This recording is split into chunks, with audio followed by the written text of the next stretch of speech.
Good morning, everyone. Welcome to Coffee Talk. It's Friday, September 24th. Thank you for joining me here this morning. I am going to be posting this on YouTube. So be sure to subscribe to our YouTube channel and also like the Coffee Talk. That also helps with our numbers on YouTube. So with all that being said, let's get right into this. I want to announce first things first, Shanika Bryant just closed her first transaction, a brand new home out at Westlake. So congratulations to Shanika, finally getting her first deal closed. Congratulations, congratulations. I also want to announce, I think I announced it last Friday, Maria Santini got a deal in Boca Raton closed, and I think she closed it Friday, so I may have already announced it, but if I have, so what? Congratulations, Maria. Great job. I'm very happy for your success. Diane Umbarilla, 1, 2, 3 rentals closed again this week. She is killing it with rentals. I think there's another one that's coming in that would have probably come in today, except the office isn't open. So lastly, so again, congratulations to Diane. Great work. Also, I want to congratulate Casey on her closing at 6222 Riverwalk on Wednesday. Congratulations. Great work. Great work. So that's some of what's been going on as far as deals go at the office. Here comes Diane. Here she comes. So, yeah, it's, I said this the other day. Punctuality, it's a thing, right? No worries, Diane. I'm just giving you a hard time a little bit. I just congratulated you on the transactions you've had closed this week, and you weren't here. Good morning. So, well, congratulations now that you're here. So, good work. Thank you. In case anyone didn't know, the office has been somewhat under construction for the last 2 days. I tried to announce it as best I could. Maybe I didn't get it out there enough, but the office has been closed yesterday and is closed today. So I'm broadcasting from an undisclosed location. I found this colorful thing to put behind me. Isn't it awesome? But the office is under construction. We've been putting new flooring into the rooms that are carpeted. I saw Jason's work earlier today. My office is done. The conference room is done. The second office with the table in it is nearly done. And I'm not sure if he's going to do the office with the separators in it yet, but we will be getting all of those done. We're putting plank flooring down over instead of having carpeting, which will, I think, really add to the office. So we're very excited about that. There will be painting and other things going on in the near term. So we are doing a number of things to really beautify the office. And very excited about those things going on. But until then, the office is closed. So we do plan on reopening the office Monday morning. We have leads coming in. I have rental leads coming in by the bucket every day. And I need to get these out to agents. The best way to get these is through Floor Time. Again, Monday Floor Time will be back open. Sign up for a spot, 9 a.m. to 1 p.m., 1 p.m. to 5 p.m. Any days of the week. Hold on a second. Wait a second. So hold on. So I should have mentioned earlier, Patrick, the Monday thing, let's make it a Tuesday thing.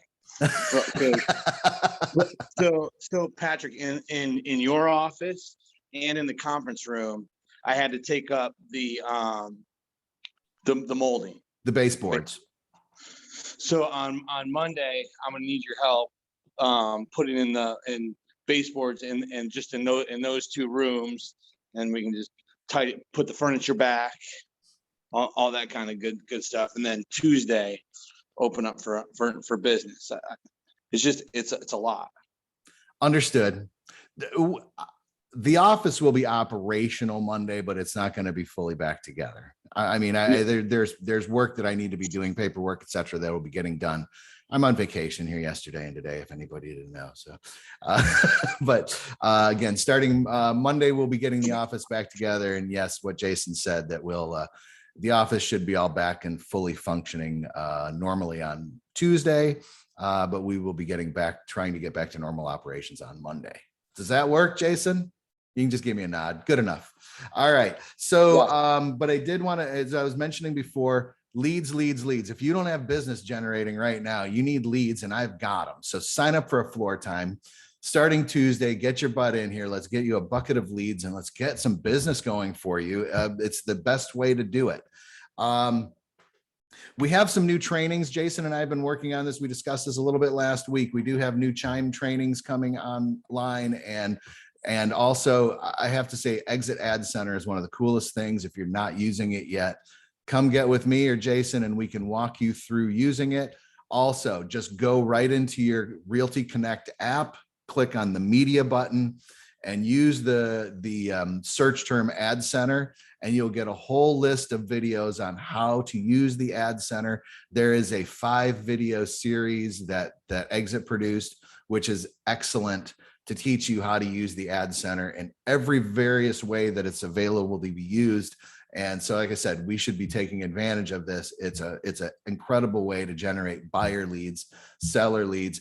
Even if you want to do it for you, I'm starting to use it now for recruiting, but this is something that you can use for your own recruiting. And again, recruiting, one of the greatest ways that you can generate a passive income inside a business, doing literally nothing other than referring our company to the people that you're working with, the other agents that you're working with every day. So this is something, if you're not taking advantage of it, take advantage of this. The Exit formula is here. It's ours to use, and we need to be using it. So again, Ad Center can help you with all of these things between buyer leads, seller leads, and recruiting. That's what their system was designed for.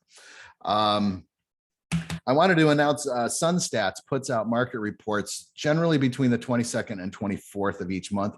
These are really fantastic regionalized reports. I haven't pulled mine yet this morning, but I was going to pull the Palm Beach County single family home stats are the ones I prefer to use more than anyone else.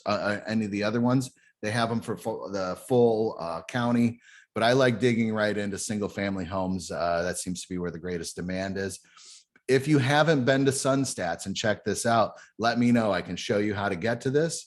This is also the same information we use when we create our market report that we can post to our social medias. If you don't have the form for the market report in your own Canva account, let me know. I can send that to you for use. But you should have that in your Canva account ready to be updated monthly with the information that you get from SunStats. So again, there are a number of pieces of that puzzle. I'm happy to show everyone where to get those pieces and help them put them together so they can get into the process of monthly posting, at least one post a month, saying, here's what's going on in our market.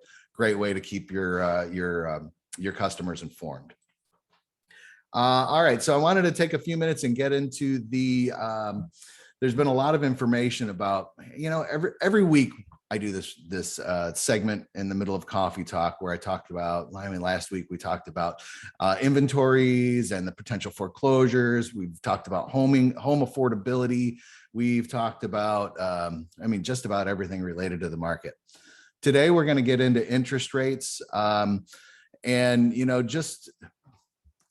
just sort of so we understand, let me start with this. Get my PowerPoint going here, share there. I have to press one more button, hold on. Okay, so I want to start off by this is from Chief Economist at Zonda, and this really tells a lot of the story of what's going on today. The single biggest risk to housing is rising mortgage rates, and it is a real possibility in the next year, and that could bring prices down. Further, other economic, financial, and confidence challenges could also result in a drop or flattening of home prices, even with solid buyers in place. But a drop or flattening in home prices is a far cry from the crash we saw during the Great Recession. So, this again, not trying to create fear or anything like that in anyone in the market, but I've been reporting interest rates here every time I do Coffee Talk, what's going on with interest rates. And when you're looking at interest rates today, compared with what they've been, even in January of 2020, at that point in time, when interest rates were at 3.7%, I was saying things like, this is the lowest rate I've ever seen, and I doubt we'll ever see anything lower than that. So how did we get to rates that are below and at 3% for 30-year mortgages? Well, everybody remembers when the pandemic hit, the stock market crashed. And unlike in previous times, the Federal Reserve went to great lengths to make sure that the economy stayed supported. And what did they do? They dropped their interest rates down to, well, frankly, zero to 0.25% for the Fed, the Federal Reserve interest rate. And that dictates rates all across the board. Secondly, at the same time, the Federal Reserve started buying treasury bonds, something to the tune of about $120 billion a month. These two things have gone to great lengths to support our economy. And all of that sort of adds up to bringing the T-bill rates down. At one point, the T-bill was down to 0.54. So these are the drivers behind what's going on with our mortgage rates. So what's going on right now, as you can see from this chart, we're still floating around just under 3%, 2.86% interest. And, you know, there was a lot of speculation when I was doing these meetings earlier in the year that by this time of year, we'd be at 3.25% and possibly 3.5% interest, because there was more belief that as we got into the summer, that the COVID blues would pass and that the economy would start picking back up, that unemployment would drop to again to record lows, and the economy would start soaring again. Well, the economy hasn't soared. In fact, when you're looking around at the economy, there's problems with just about every segment of the economy right now, except for housing. Because of the way the Fed reacted, housing has sort of been the shining light in our economy today. People's interest in homes changed from a few years ago. They're now working from home and they want more home. They want different things than they wanted pre-pandemic.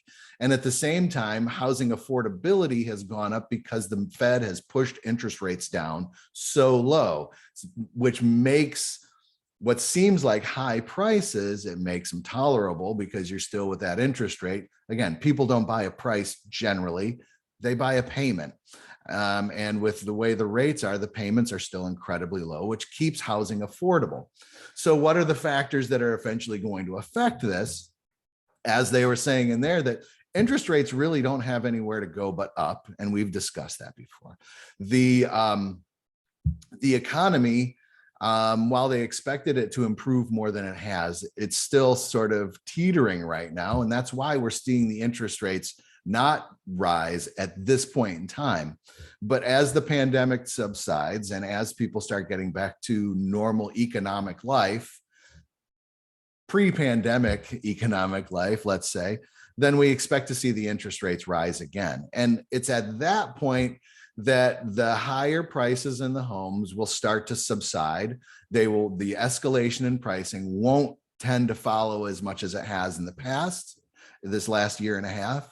And our demand will start to go down. But again, we're in a market that is screaming hot, full of buyers, short of sellers. So those are the next things that are going to happen. So now when we're looking at mortgage rates today, I mean, I think it's funny, they say in the quote, it's Groundhog's Day for mortgage rates.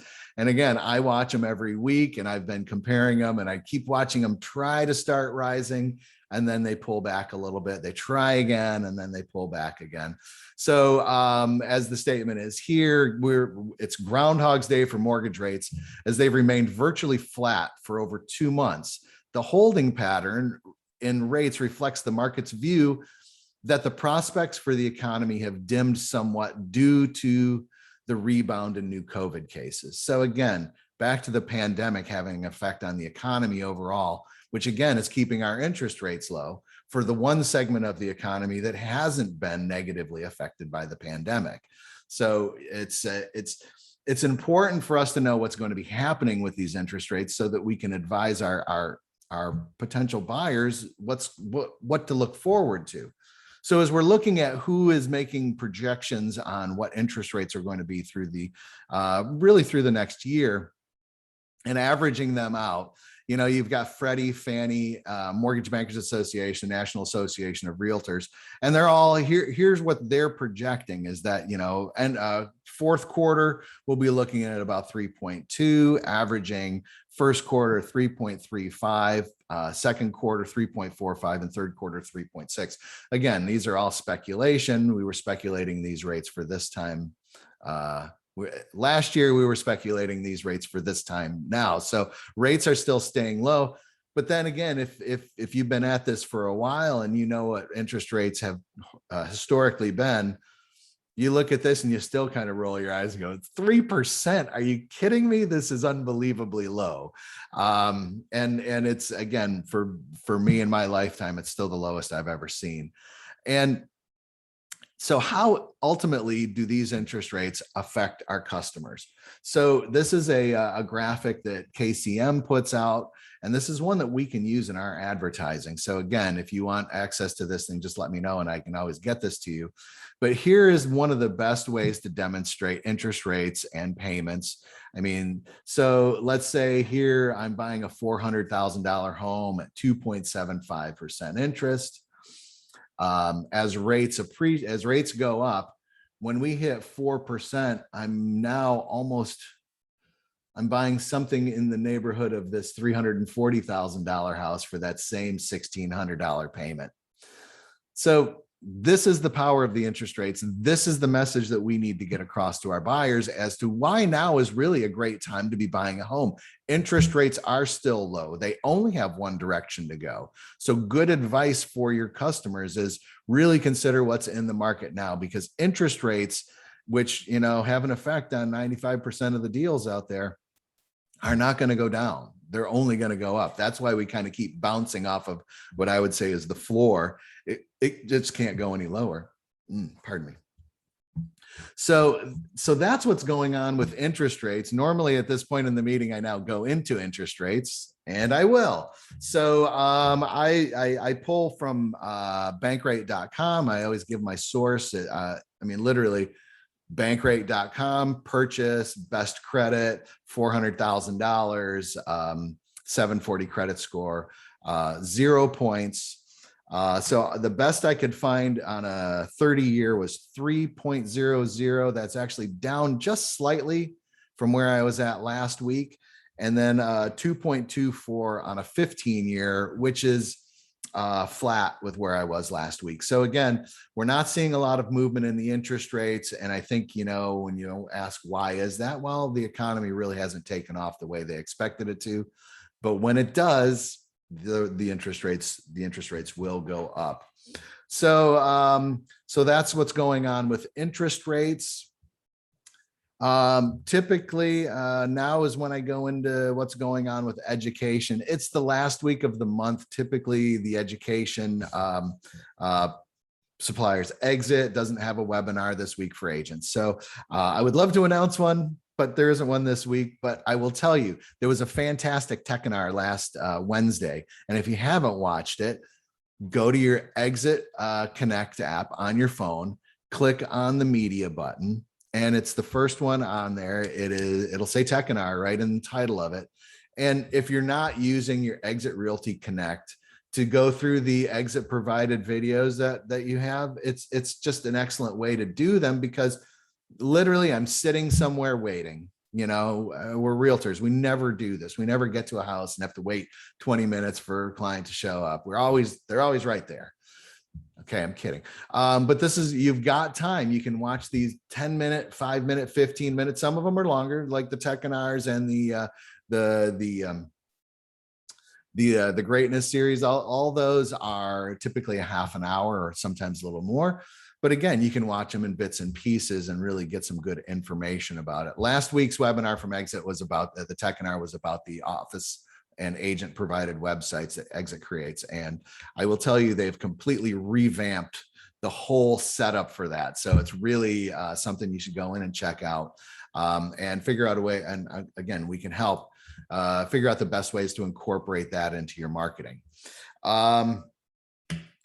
RAPB, believe it or not, I was in looking at Little Light on classes this week too. They had a bunch of MLS classes in and a couple classes on the FAR bar review. So again, go in and check it out and see if there's something in there that is really relevant to what you're working on. I recommend everybody do that once a week and go in and check and see what they've got advertised for their classes.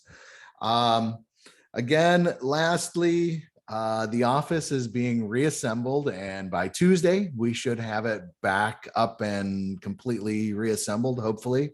If we don't, we'll let you know. But we're currently under construction at the office, and we expect that to wrap up by the beginning of the week. Lastly, next Friday, be sure to join me, 9 a.m. coffee talk. You don't want to miss it. We go through a lot of really great information.